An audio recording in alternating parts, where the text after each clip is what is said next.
નમસ્કાર દોસ્તો, હું દર્શન રાવલ. આજે આપણે એક ખૂબ જ અગત્યના મુદ્દા ઉપર ચર્ચા કરવી છે. ઘણા વિદ્યાર્થીઓ મને રૂબરૂ મળે, ઓફલાઈનની અંદર ભણતા હોય એ વિદ્યાર્થી મળે, કેટલાક અગાઉ ભણી ચૂકેલા વિદ્યાર્થી જ્યારે મુલાકાત માટે આવે ત્યારે મને પૂછતા હોય, વાત કરતા હોય કે સાહેબ આપણે આ ફિલ્ડને કેટલો સમય આપી શકીએ, કેટલા વર્ષ માટે આપણે તૈયારી કરવી જોઈએ.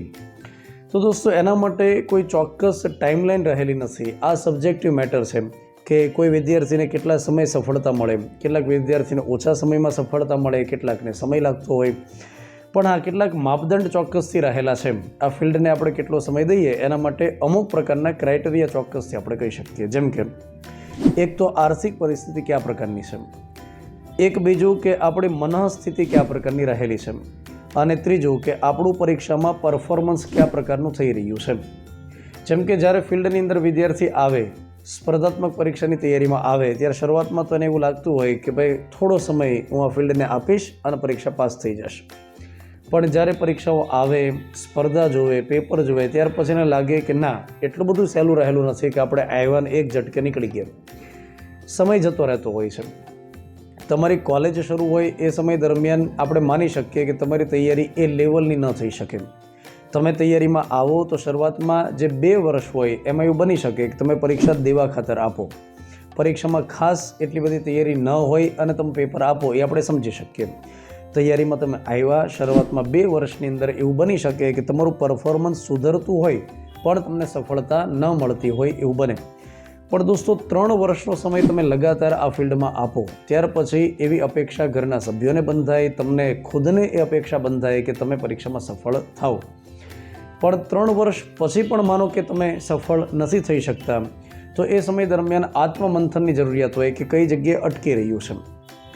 અને જો તમે મેરિટ જે જગ્યાએ અટકે એની એકદમ નજીકની અંદર તમે જો રહેતા હોય તો એ સિગ્નલ રહેલું છે કે તમારે તૈયારી કન્ટિન્યુઅસ રાખવી જોઈએ. કેમ કે તમે 3 વર્ષ ઓલરેડી ઇન્વેસ્ટ આ ફિલ્ડની અંદર કર્યા છે. શ્રીફળને વધારવા માટે તમે જે ઘા માર્યા, તિરાડ પડવા લાગી છે. તમે જો મેરિટ એકદમ નજીક અટકતા હોય તો, દાખલા તરીકે 100 માર્ક્સનું પેપર હોય, મેરિટ અટકે છે 70 માર્ક્સ અને તમારે આવે છે માનો કે 65 માર્ક્સ, તમે 66, 67, 68 માર્ક્સ સુધી પહોંચી ગયા.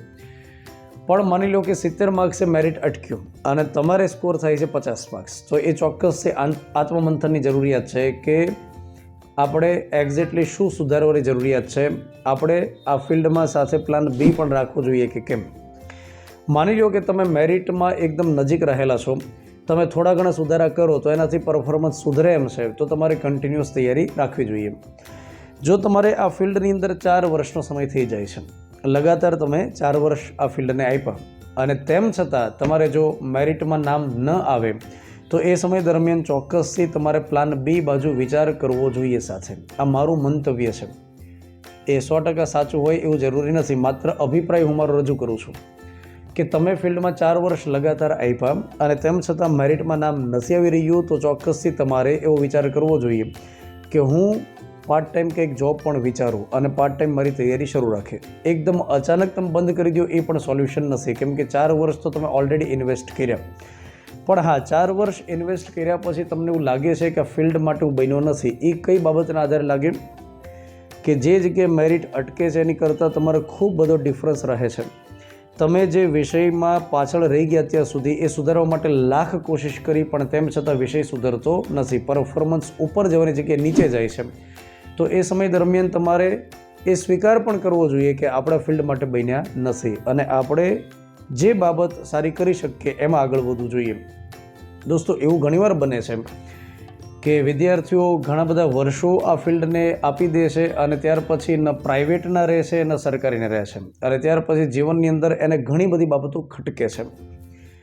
તો હું તમને કોઈ ડિમોટિવેટ નથી કરતો, હું તમને માત્ર એ સમજાવું છું કે જે ઘણા વર્ષોથી ફિલ્ડમાં હોય એમણે યોગ્ય વ્યક્તિની સલાહ લેવી જોઈએ, પોતાના પરફોર્મન્સનું સ્વમૂલ્યાંકન કરવું જોઈએ અને મેરિટથી ક્યાં રહે છે એ પણ બાબત મૂલ્યાંકનમાં આવવી જોઈએ.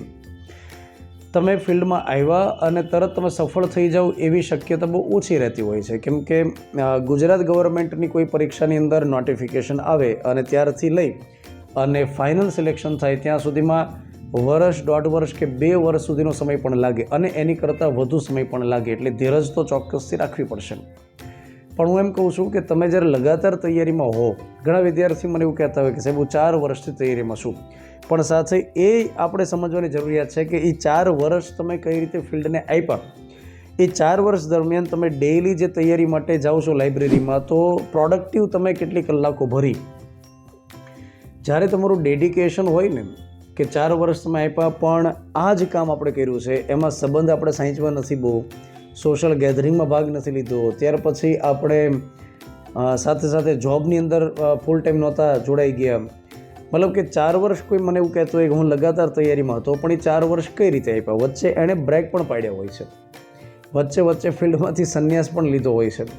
તો આ રીતે નહીં, તમે જો લગાતાર 4 વર્ષ આ ફિલ્ડને આપ્યા હોય ડેડિકેશન સાથે, અને તેમ છતાં રિઝલ્ટ નથી નીકળતું, તો આપણે પ્લાન બી બાજુ ચોક્કસથી વિચાર કરવો જોઈએ. અને વચ્ચે તમે બ્રેક લઈ લીધા હોય તો પછી તમારે સરસ રીતે તૈયારીને સમય હજી આપવો જોઈએ. અને બીજું કે તમને અંદરથી અવાજ તો આવતો જ હોય છે કે આપણે ફિલ્ડ માટે બન્યા છીએ કે નથી બન્યા, એ તમને ચોક્કસથી આત્મમંથન કરતાં માલુમ તો પડે જ, તમે બીજાની સલાહ લ્યો કે ન લ્યો. પણ મારે તમને આ વિડીયો લેવા પાછળનો ઉદ્દેશ એ છે કે ઘણા વિદ્યાર્થીઓ મને મળે છે કે સાહેબ એક એક્ઝામ ગઈ કોન્સ્ટેબલ, હવે સીસી દેખાય છે, પછી જેવી સીસી જશે એટલે ફોરેસ્ટ ગાર્ડ દેખાશે, એ જશે એટલે તલાટી દેખાશે, મતલબ લગાતાર એને એક આશાનું કિરણ દેખાય છે. પણ એ આશાના કિરણની પાછળ દોડતા એ મૃગજળ સાબિત ન થાય, એ પણ આપણે ખાસ જોવું જોઈએ. દરેક વ્યક્તિ દરેક બાબત માટે બનતો નથી, એ પણ આપણે સ્વીકાર કરવો જોઈએ. તો મારે આ વિડીયો બનાવવા પાછળનો ઉદ્દેશ માત્ર એ રહેલો છે કે તમે પ્લાન બી તૈયાર રાખો. અને તમારે જો તૈયારીમાં 4 વર્ષ કે જેથી વધુ સમય થઈ ગયો હોય તો ચોક્કસથી પ્લાન બી પણ સાથે સાથે તમે ડેવલપ કરો. અચાનક તૈયારી છોડી દો એમ નથી કહેતો. તો આ મારે તમને જે મેસેજ આપવો તો તમારી સાથે જે વાત કરવી હતી એ આ વાત રહેલી હતી. તો મને રિસ્પોન્સ આપી શકશો, કોમેન્ટમાં જણાવી શકશો. Thank you.